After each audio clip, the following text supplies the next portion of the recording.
adalah sesuatu yang umum di dalam Injil, di dalam kitab suci.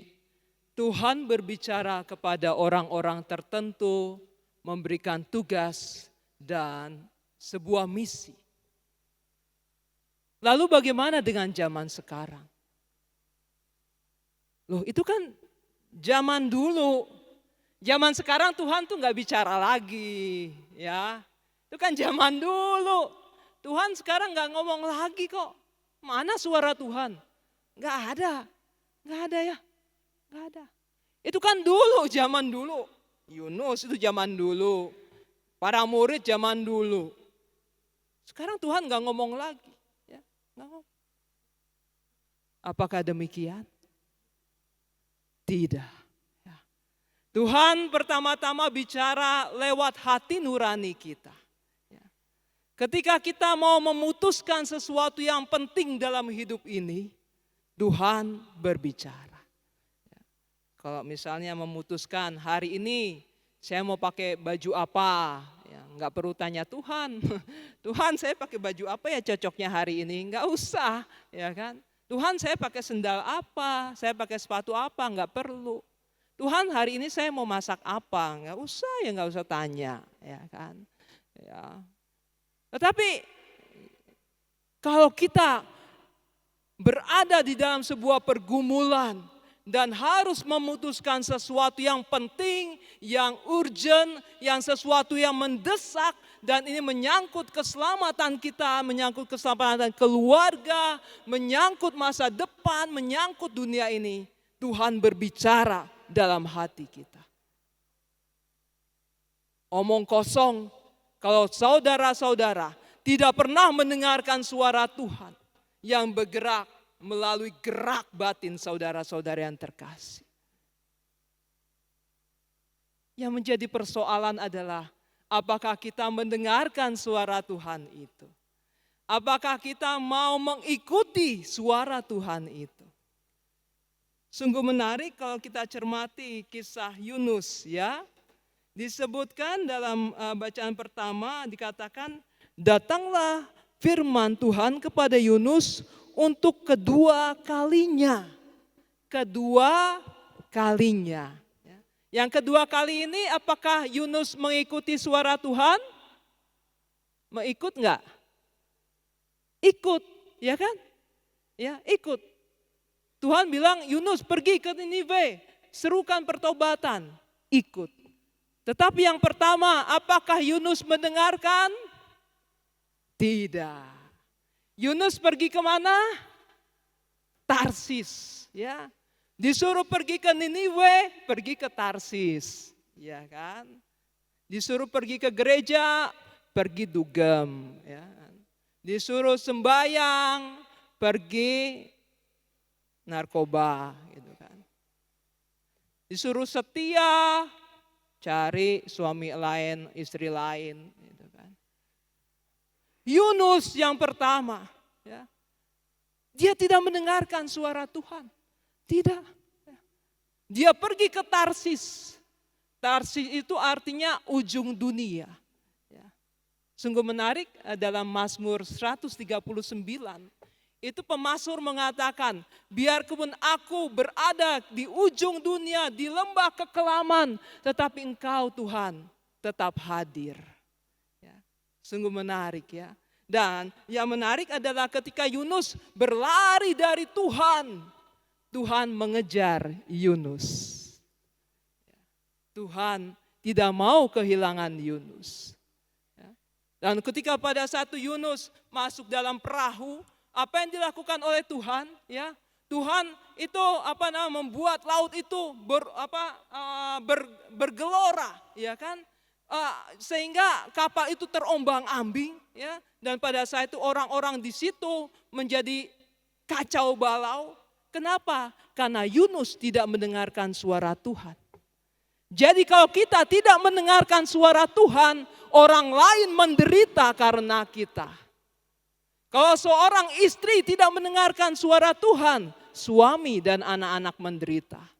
Kalau seorang suami tidak mendengarkan suara Tuhan, istri dan anak-anak kacau balau. Kalau seorang anak tidak mendengarkan suara Tuhan, orang tuanya pusing.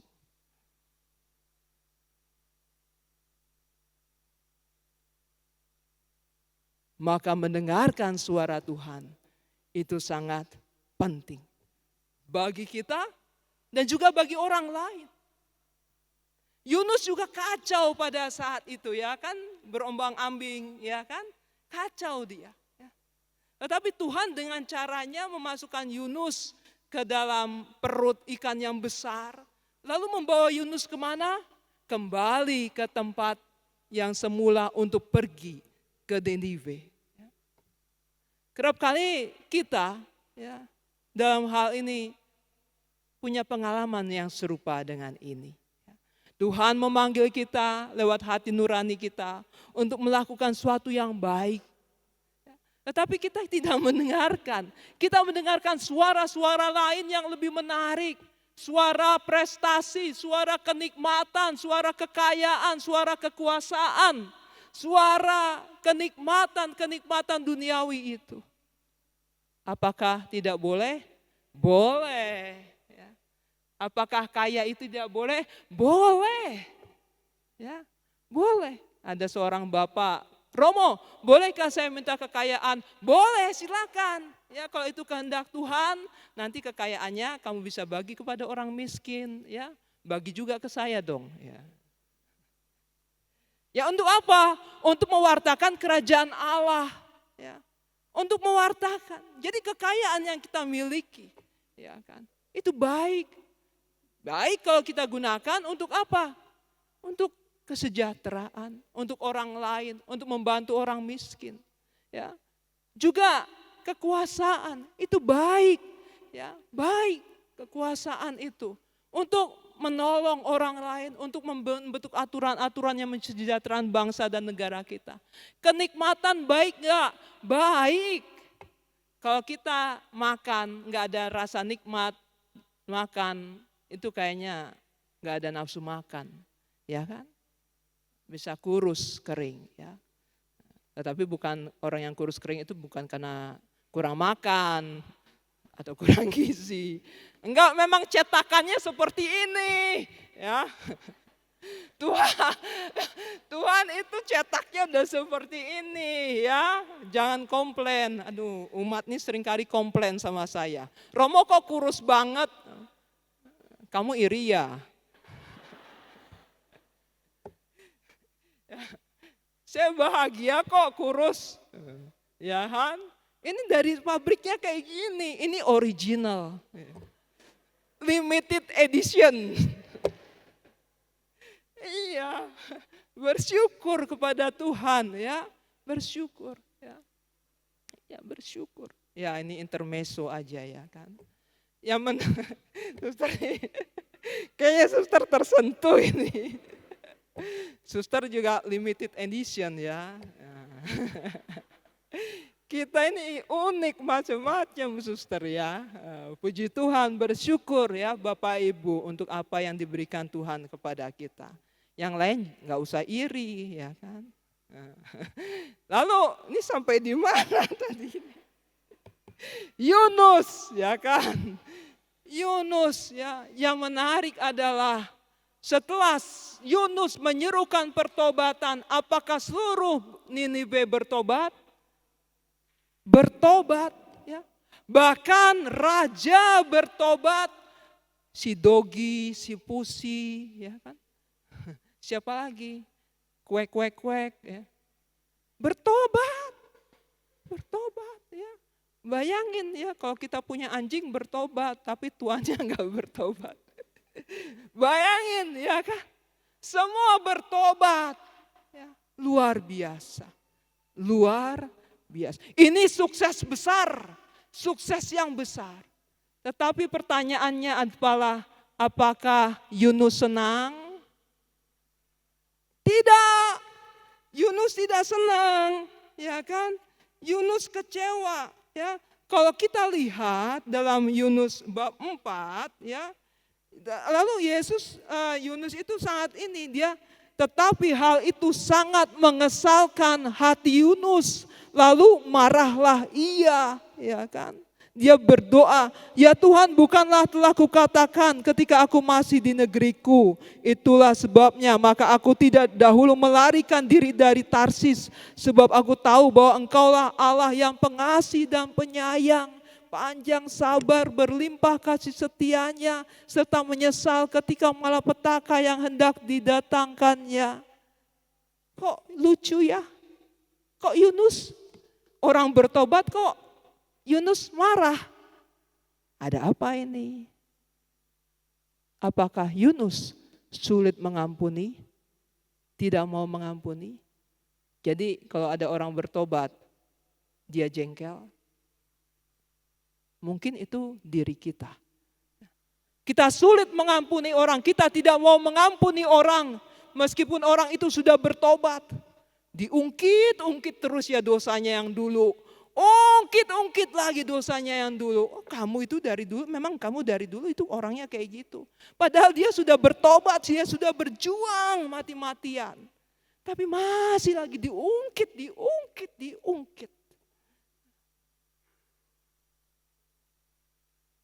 Mengapa demikian? Karena tidak mau mengampuni adalah produk dosa. Mengampuni adalah kasih karunia Allah. Kita tidak mau mengampuni, kita sulit mengampuni karena kita punya dosa. Kita terikat dosa, kita punya kecenderungan dosa. Mengapa kita jadi tidak mau mengampuni? Karena kita berdosa.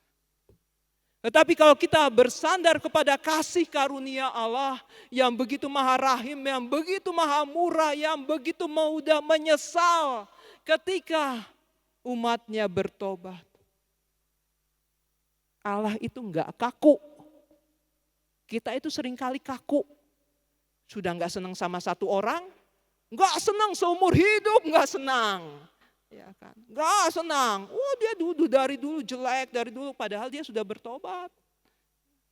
Tetapi sekali senang sama orang gitu ya. Senang terus meskipun dia nggak pernah bertobat.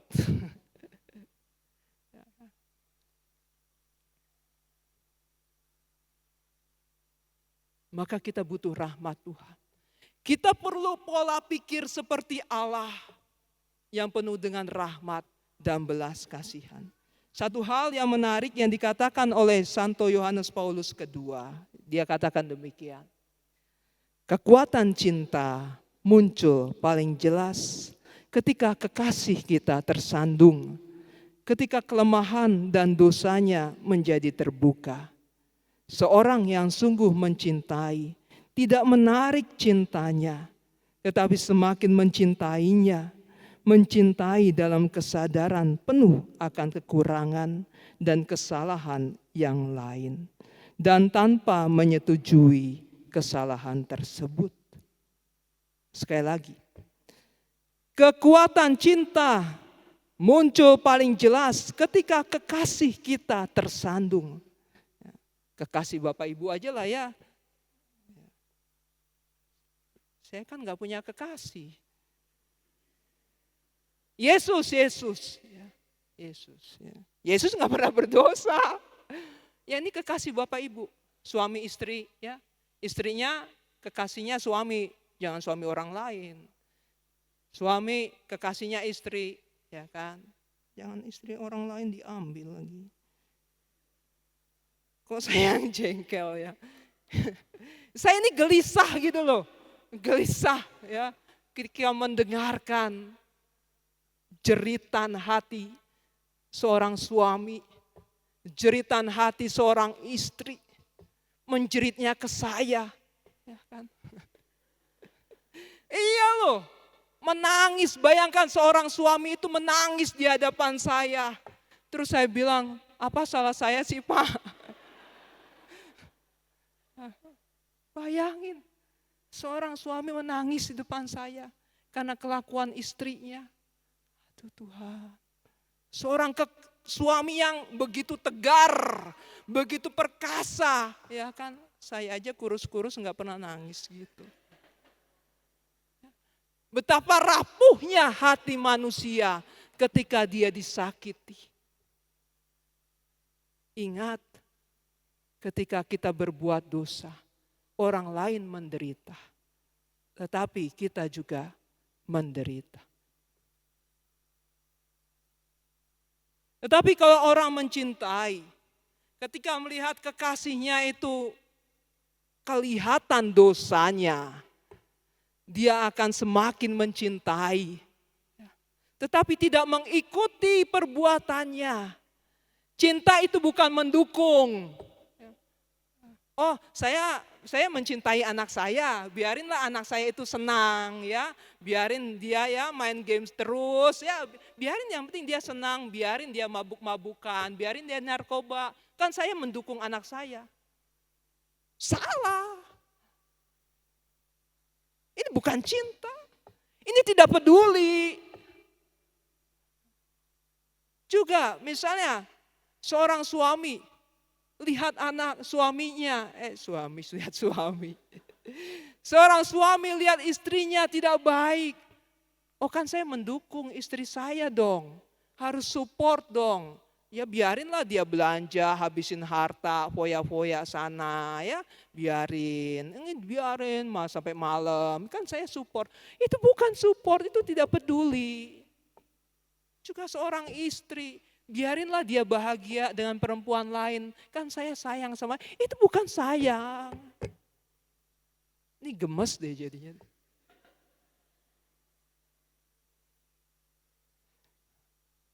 Juga kita lihat gini, ketika Yunus itu ngambek. Kan Yunus ngambek kan? Dia melihat dari jauh dari kota itu. Dia ngambek di situ.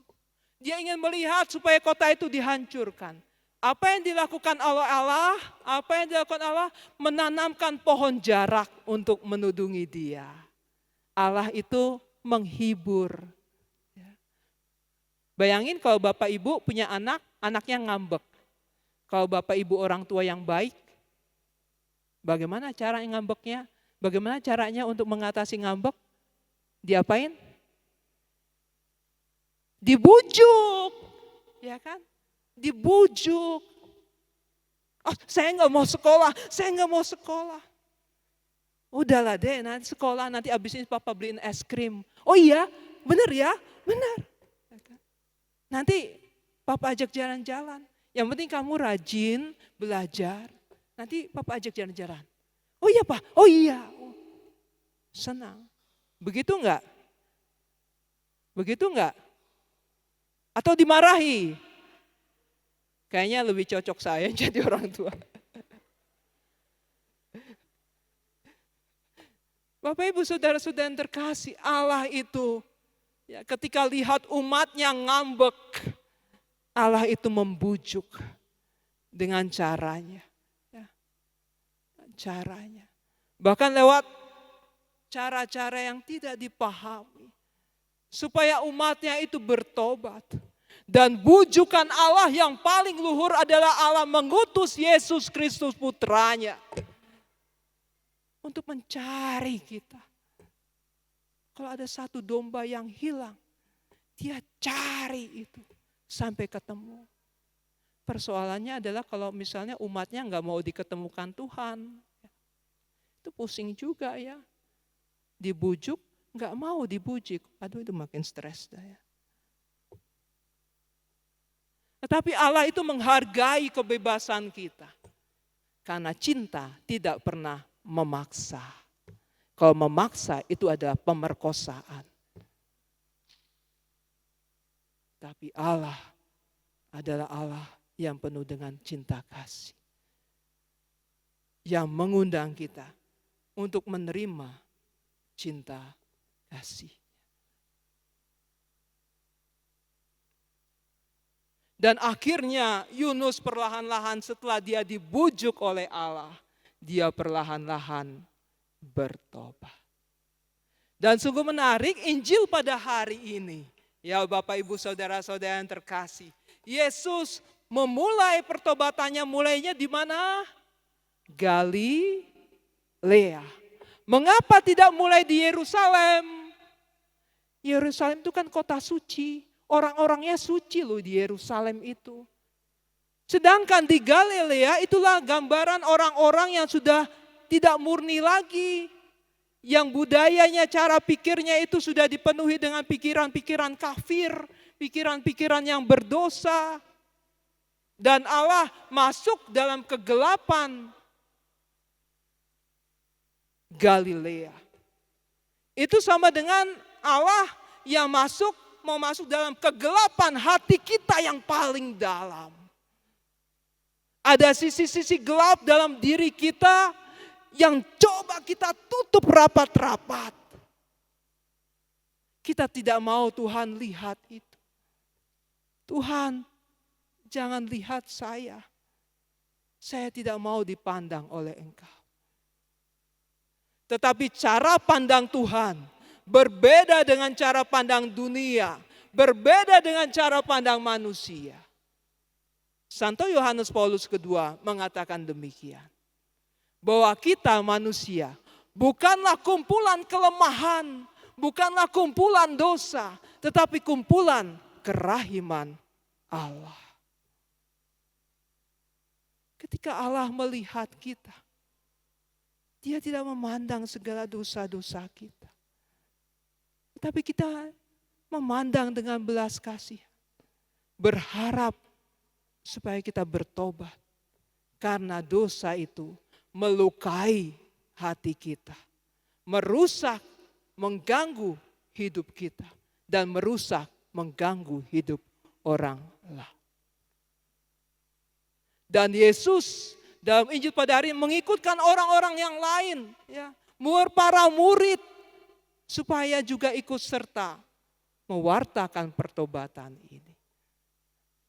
Karena Yesus bukanlah pejuang seorang diri. Yesus bukanlah single fighter. Tidak. Tetapi Yesus melibatkan banyak orang untuk terlibat di dalam karya keselamatannya.